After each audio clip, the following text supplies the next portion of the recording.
नमस्कार, स्वागत है आपका। इंडिया टीवी देख रहे हैं आप। आपके साथ मैं हूं प्राची पाराशर। वक्त है प्रहार का। कोलकाता में हुए ट्रेनी डॉक्टर के साथ रेप और मर्डर को लेकर पूरे देश में आक्रोश है। घटना के विरोध में रेजिडेंट डॉक्टर्स की हड़ताल आज 8वें दिन भी जारी है। आज पूरे देश में डॉक्टर सड़कों पर हैं, अपनी सुरक्षा को लेकर आवाज बुलंद कर रहे हैं। इस बीच कोलकाता कांड की जांच में जुटी सीबीआई ने अपनी इन्वेस्टिगेशन तेज कर दी है। थोड़ी देर पहले सीबीआई की टीम मौका वारदात यानी कि आरजीकर मेडिकल कॉलेज और अस्पताल पहुंची है। सीबीआई की टीम अस्पताल में क्राइम सीन का जायजा ले सकती है। इस मामले में सीबीआई अब तक कई डॉक्टर्स और कर्मचारियों से पूछताछ कर रही है। मेडिकल कॉलेज के पूर्व प्रिंसिपल संदीप घोष से भी सीबीआई लगातार पूछताछ कर रही है और आज आरजीकर अस्पताल में सीबीआई कई और लोगों से भी पूछताछ कर सकती है। जिस तरीके से बेटी के साथ जघन्य अपराध को अंजाम दिया गया, निर्मम तरीके से रेप के बाद उसकी हत्या कर दी गई, इस मामले में कई ऐसी संदिग्ध बातें हैं जिस पर सवाल खड़े होते हैं और अब सीबीआई इस मामले में इन्वॉल्व हो चुकी है और कई लोगों से पूछताछ इस मामले में की जाएगी। सीबीआई ने कोलकाता पुलिस से मिली आरजीकर मेडिकल कॉलेज की सीसीटीवी फुटेज की पड़ताल की है। सीसीटीवी फुटेज में सीबीआई के हाथ कई बड़े और चौंकाने वाले सुराग लगे हैं। सीसीटीवी फुटेज की जांच में सामने आया है कि वारदात वाली रात मुख्य आरोपी संजय रॉय 2 बार अस्पताल गया था। एक बार उसे रात 11 बजे अस्पताल में देखा गया था। पहली बार वो आधे घंटे के अंदर ही अस्पताल से बाहर निकल गया था, लेकिन दूसरी बार वो रात करीब 3:45 पर दोबारा अस्पताल आया और सेमिनार रूम में गया। करीब 45 मिनट तक सेमिनार रूम में रहने के बाद संजय रॉय सुबह 4:37 पर अस्पताल से निकल गया। सीबीआई अब यह पता लगाने की कोशिश कर रही है कि आरोपी के सेमिनार रूम का रास्ता किसने दिखाया, उसके साथ इस वारदात में और कौन-कौन शामिल है। सीबीआई की रडार पर 30 से 35 लोगों की लिस्ट तैयार हो गई है, जिनमें से कई से पूछताछ हो चुकी है और कई को पूछताछ के लिए समन भेजा जा चुका है। बेटी का गुनहगार कौन है, अब यह पता लगाने के लिए सीबीआई लगातार जुटी हुई है और पूछताछ के लिए एक लंबी चौड़ी लिस्ट तैयार की गई है। वारदात की रात के पहले और बाद में क्या हुआ था, सीबीआई उसकी एक एक डिटेल निकाल रही है। देखिए, वो रात जब एक बेटी के साथ सबसे बड़े अपराध को अंजाम दिया गया, 8 अगस्त रात 11 बजे अस्पताल में पहली बार आरोपी दिखा था।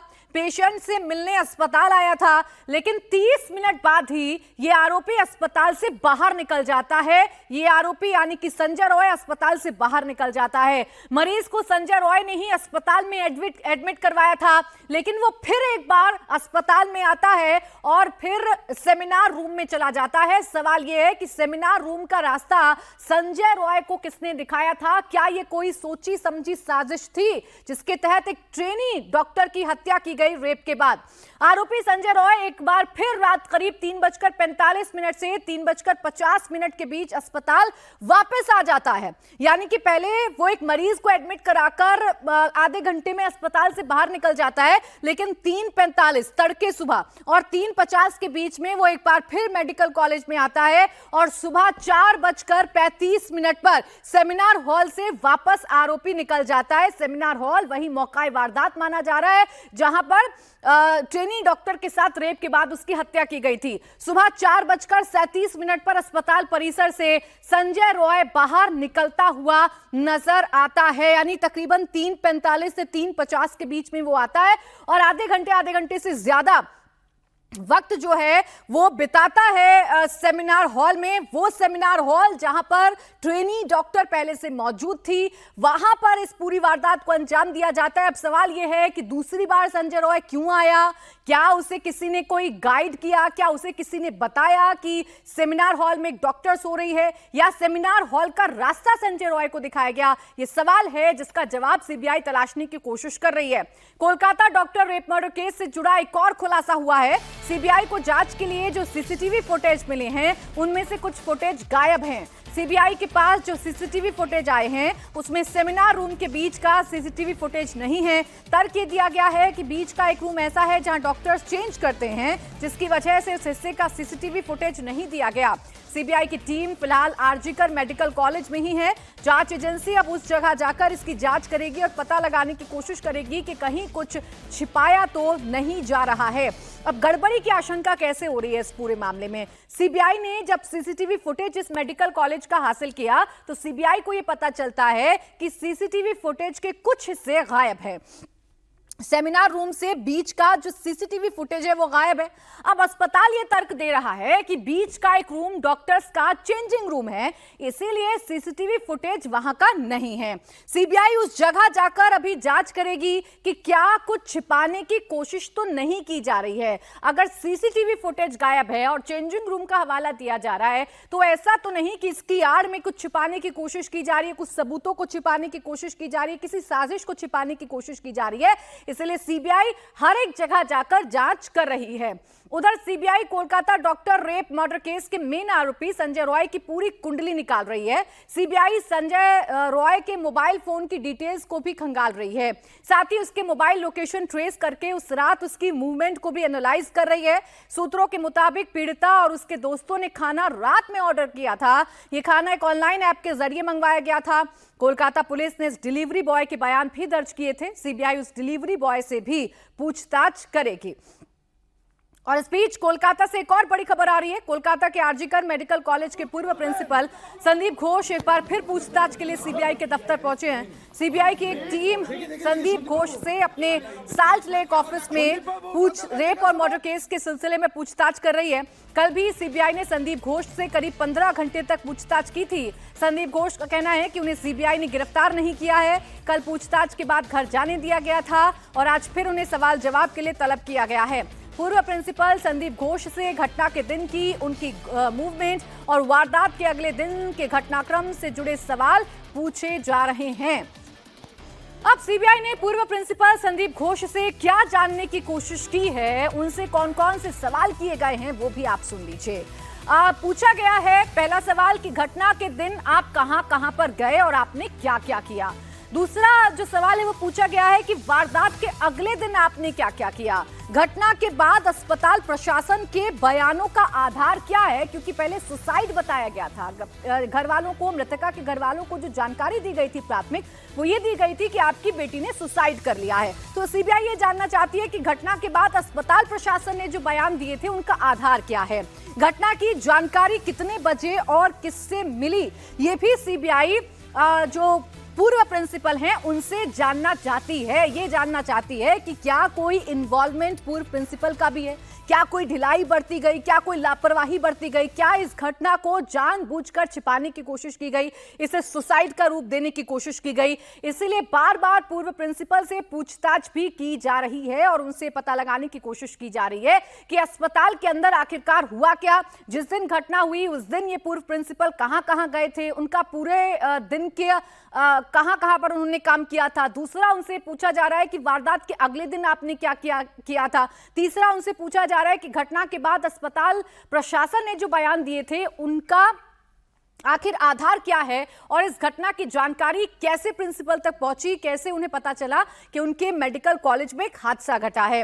आपको बता दें कि लगातार पूछताछ की जा रही है। सीबीआई ने संदीप घोष से यह भी पूछा कि घटना की जानकारी मिलने के फौरन बाद उन्होंने क्या किया, किसको बताया। विक्टिम के परिवार ने सीबीआई को दिए बयान में जो बताया है उससे इस पूरे मामले में अस्पताल की भूमिका संदिग्ध नजर आती है। अभी तक जो और सवाल पूछे जा रहे हैं संदीप घोष से वो ये कि घटना की जानकारी मिलने के फौरन बाद आपने क्या किया, आपने सबसे पहले किसको बताया, आपने किसको इन्फॉर्म किया। पूछा जा रहा है कि पीड़िता के परिवार ने कुछ इंटर्न और डॉक्टर्स पर शक क्यों जताया है। परिवार बार बार ये कह रहा है कि उनकी बेटी के साथ जो हुआ है उसमें कुछ इंटर्न्स और डॉक्टर्स भी शामिल हो सकते हैं, शक जता रहे हैं। तो इसका आधार क्या है। जूनियर डॉक्टर का शव मिलने के फौरन बाद एफआईआर दर्ज क्यों नहीं कराई गई, ये सबसे बड़ी लापरवाही थी। पहले से सुसाइड दिखाने की कोशिश की गई थी और यही सीबीआई जानने की कोशिश कर रही है कि जूनियर डॉक्टर का शव मिलने के बाद फौरन बाद आपने एफआईआर क्यों नहीं दर्ज करवाई।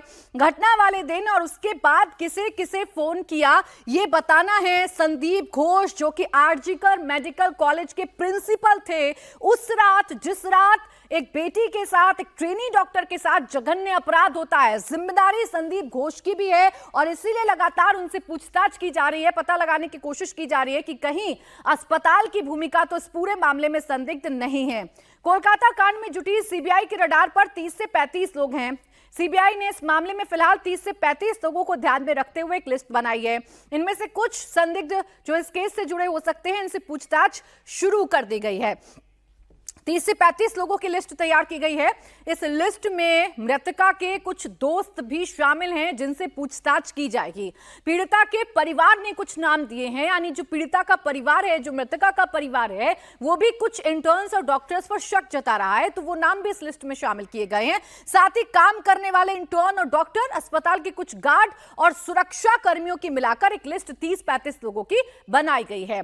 सीबीआई इस मामले में कल अस्पताल के कर्मचारी और 2 पीजी ट्रेनी डॉक्टर से भी पूछताछ कर चुकी है, जो 8 और 9 अगस्त की दरमियानी रात पीड़िता के साथ ड्यूटी पर थे।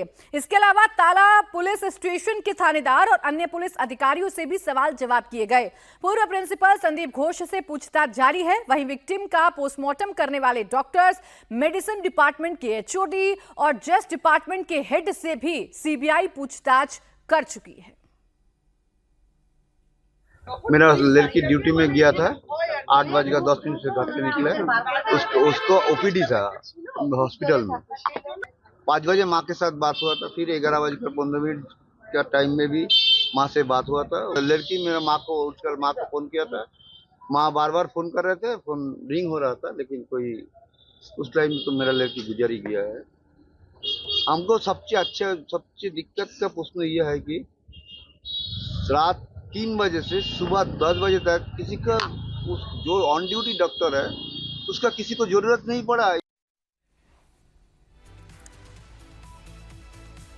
तो परिवार के कई सवाल हैं और परिवार उन सवालों के जवाब चाहता है। परिवार को शक है कि उनकी बेटी के साथ जो कुछ हुआ है उसके पीछे एक साजिश हो सकती है। आखिर कैसे जानकारी नहीं मिली कि एक ट्रेनी डॉक्टर इतने घंटों से गायब है, उसकी जानकारी किसी ने क्यों नहीं जुटाई।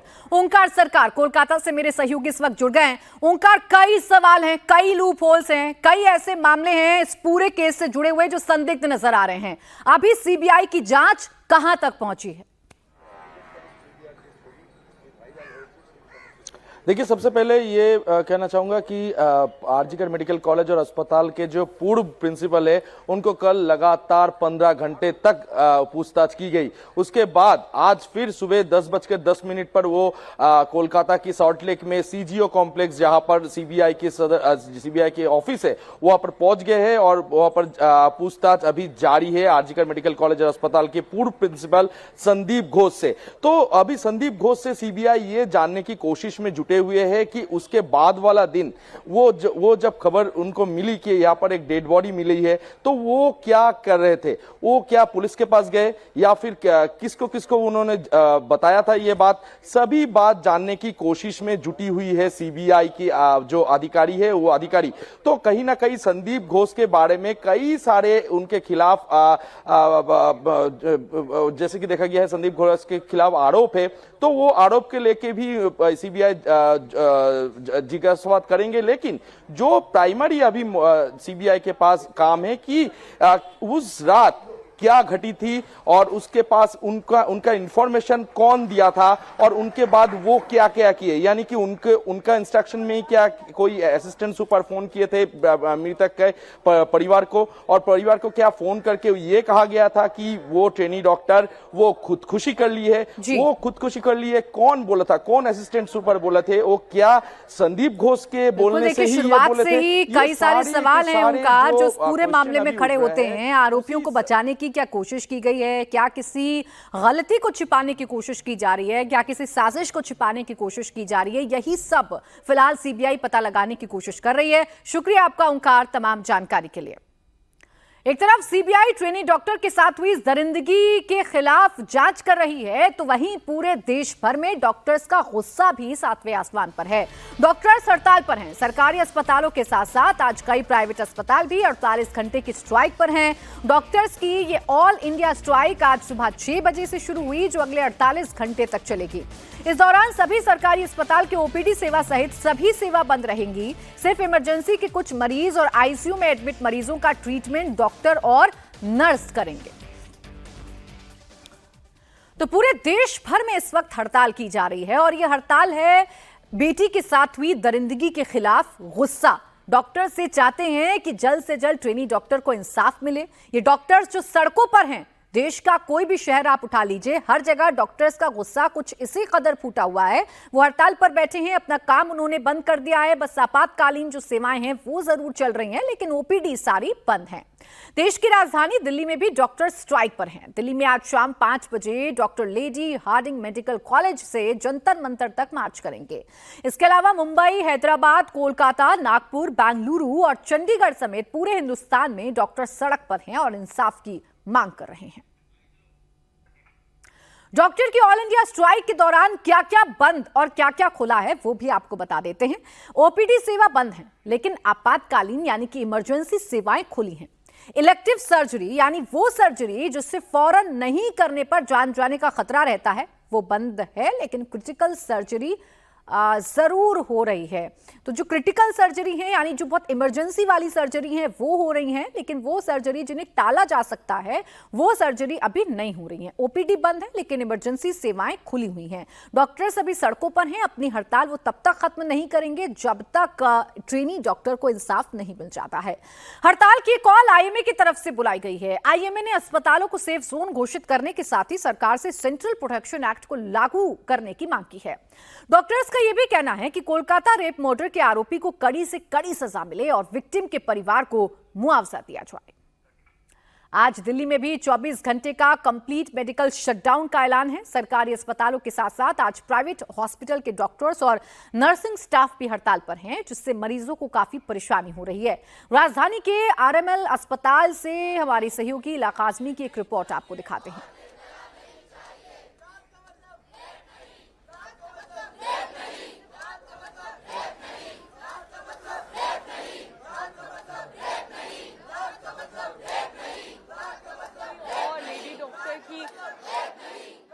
कोलकाता में हुई दरिंदगी और लेडी डॉक्टर की हत्या के खिलाफ लगातार पूरे देश में ही प्रदर्शन चल रहा है। आज आरएमएल में प्रदर्शन चल रहा है। पिछले कुछ दिनों से लगातार डॉक्टर स्ट्राइक पर हैं, जिससे ओपीडी सेवा प्रभावित है।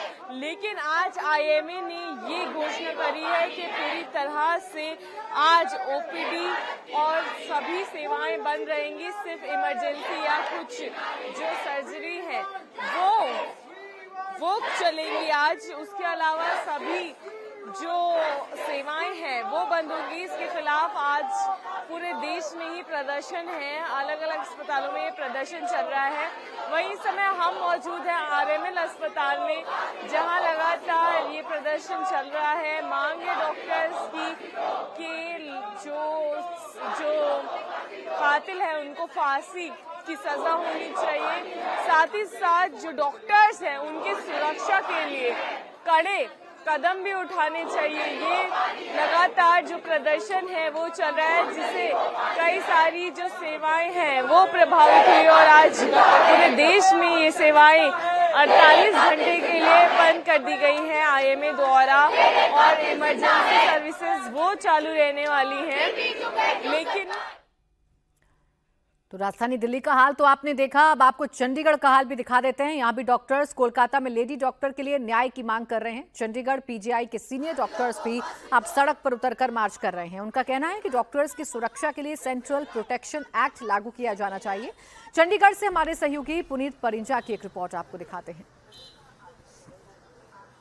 कोलकाता में महिला डॉक्टर के साथ जो बर्बरता हुई उसके बाद पूरे देश में आक्रोश है। इस वक्त मैं आपको एक तस्वीर दिखा रहा हूं। ये चंडीगढ़ जो पीजीआई के जो डॉक्टर्स हैं उन्होंने एक मार्च प्रोटेस्ट शुरू किया है, जो कि पीजीआई से शुरू होगा और उसके बाद ये प्रोटेस्ट जो है वो सीधा सेक्टर 17 जाएगा। और इससे पहले ये बड़ी संख्या में जो प्रोटेस्ट है वो यहाँ पर चल रहा है। ओपीडी पिछले कई दिनों से बंद है, सिर्फ इमरजेंसी सेवाएं जो हैं वो बहाल है। पहले जूनियर डॉक्टर ही इस प्रोटेस्ट में शामिल थे, लेकिन अब आप देख सकते हैं कि सीनियर डॉक्टर्स भी जो हैं वो यहाँ पर शामिल हो गए हैं। और इसमें हाथ में जो बैनर्स हैं जिस पे लिखा है सुनो द्रौपदी शस्त्र उठा लो, अब गोविंदा आएंगे।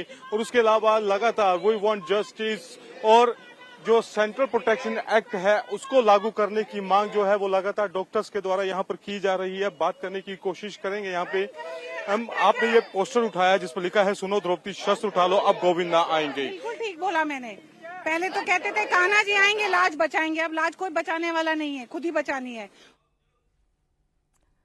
चंडीगढ़ के साथ साथ मुंबई में भी डॉक्टर्स आज भी प्रदर्शन कर रहे हैं। डॉक्टर्स के प्रदर्शन का आज 7वां दिन है। जेजे हॉस्पिटल के डॉक्टर्स से हमारे सहयोगी अतुल सिंह ने बातचीत की। क्या डिमांड है डॉक्टर्स की, आप ये सुनिए।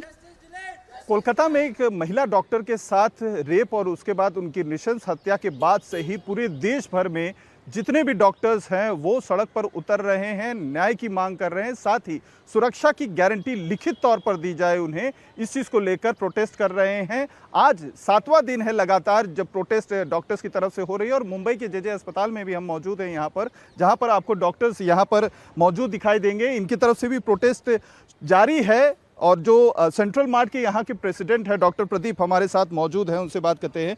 डॉक्टर साहब, ये जो मांग है आप लोगों की, लगातार आप लोग प्रोटेस्ट कर रहे हैं, लगातार वो आश्वासन आप लोगों को मौखिक तौर पे दिया जा रहा है, लेकिन क्या आप लोगों की मुख्य मांग है जिसको अभी तक एड्रेस नहीं किया गया?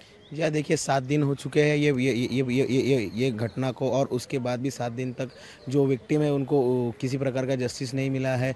जो भी कल्प्रिट्स है वो अरेस्ट हुए नहीं, और जो मुख्य मांग थी पूरे देश की, वो मुख्य मांग थी central protection act in action लाया जाए। वो सेंट्रल प्रोटेक्शन एक्ट अभी जल्द से जल्द सेंट्रल गवर्नमेंट ने जब तक एक्ट में नहीं लाएंगे तब तक ये प्रोटेस्ट जारी रहेगा। हम हमारा प्रोटेस्ट जारी रखेंगे।